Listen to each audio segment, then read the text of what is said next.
Bismillahirrahmanirrahim. Assalamualaikum warahmatullahi wabarakatuh. Bapak dan Ibu yang berbahagia, peserta praorientasi P3K yang diselenggarakan oleh BKPSDM Kabupaten Pidi.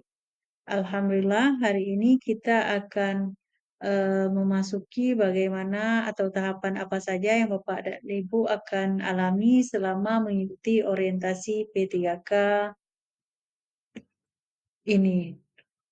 Selanjutnya, Bapak dan Ibu, apa saja yang Bapak dan Ibu akan dapatkan pada pembelajaran pada hari ini? Yang pertama, Bapak dan Ibu berkenalan dulu dengan kami, person in charge di BKPSDM Kabupaten Pidi. Kemudian Bapak dan Ibu akan memahami tentang dasar hukum pelaksanaan orientasi bagi P3K ini. Dan yang ketiga, Bapak dan Ibu akan lihat apa-apa saja yang akan kita pelajari pada hari ini. Yang keempat, Bapak dan Ibu akan kita masuki tentang kurikulum pelaksanaan orientasi P3K. Yang kelima, Bapak dan Ibu kita akan mempelajari jadwal pembelajaran. Dan yang terakhir, yang paling penting, apa hal-hal yang perlu Bapak dan Ibu perhatikan dalam mengikuti orientasi P3K ini. Baik, Bapak dan Ibu, kita lanjutkan. Inilah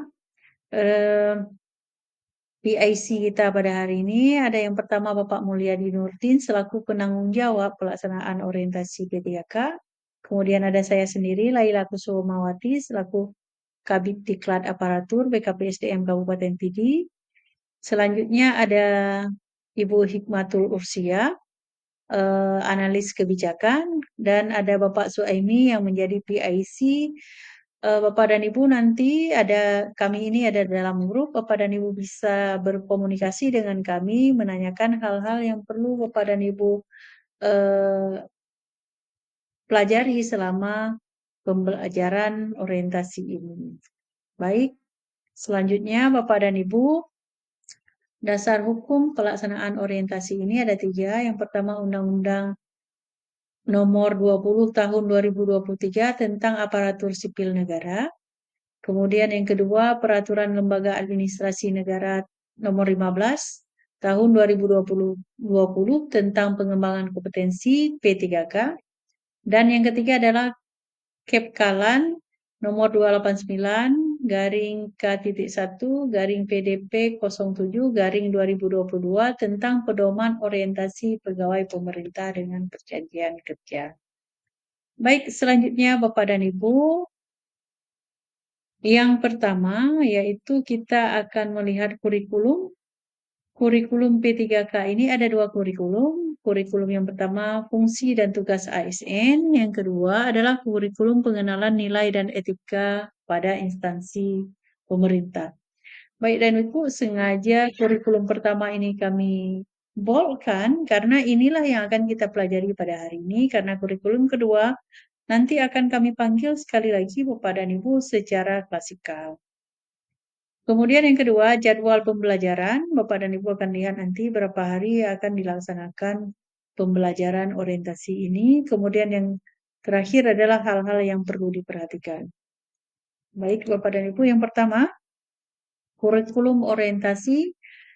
Pertama sekali, Bapak dan Ibu akan mengikuti overview kebijakan yang akan disampaikan secara MOOC, ya, secara LMS yang pada sewajar P3K Pintar. Bapak dan Ibu akan masuk ke situ, kemudian akan melihat overview kebijakan, ada 3 video di situ. Kemudian yang kedua, agenda 1, sikap perilaku bela negara. Di sana ada modul dan juga ada bahan tayang yang Bapak dan Ibu akan pelajari. Kemudian ada agenda 2, nilai dasar ASN. Ada 7 materi berakhlak yang akan Bapak dan Ibu pelajari melalui modul dan bahan tayang. Kemudian agenda ketiga, kedudukan dan peran P3K untuk mendukung terwujudnya smart governance. Ya, Bapak dan Ibu ada 2 materi di situ dalam bentuk bahan tayang dan modul yang akan Bapak dan Ibu pelajari. Kemudian juga ada micro learning nanti untuk agenda 1, 2, dan 3 ini. Selanjutnya, setelah mempelajari semua materi ini, Bapak dan Ibu akan diberikan penugasan membuat jurnal yang harus Bapak dan Ibu upload paling lambat hari ke-14. Selanjutnya Bapak dan Ibu akan mengikuti evaluasi akademik pada hari ke-15. Oke, Bapak dan Ibu, kita lihat selanjutnya jadwal pembelajaran. Pembelajaran dilaksanakan dari hari pertama sampai hari ke-14, ya Bapak dan Ibu, untuk materi overview, agenda 1, agenda 2, dan agenda 3, dan juga upload jurnal. Kemudian di hari ke-15, evaluasi akademik akan dibuka, Bapak dan Ibu dapat mengikuti evaluasi akademik.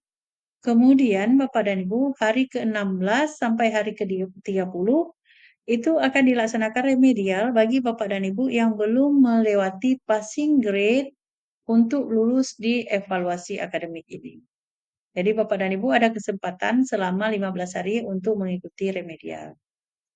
Baik, selanjutnya Bapak dan Ibu, hal yang perlu Bapak dan Ibu perhatikan. Yang pertama, pelatihan ini dilaksanakan secara mandiri 15 hari kalender, yaitu hari Minggu dan tanggal merah dihitung sebagai hari pelatihan.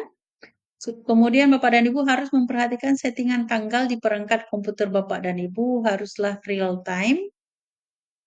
Kemudian yang kedua, syarat mengikuti evaluasi akademik adalah sudah mempelajari atau mengakses semua materi yang ada di LMS kita. Kemudian Bapak dan Ibu wajib mengunggah jurnal pada hari ke-14. Kemudian kita lanjutkan hal yang perlu Bapak dan Ibu perhatikan yang ketiga.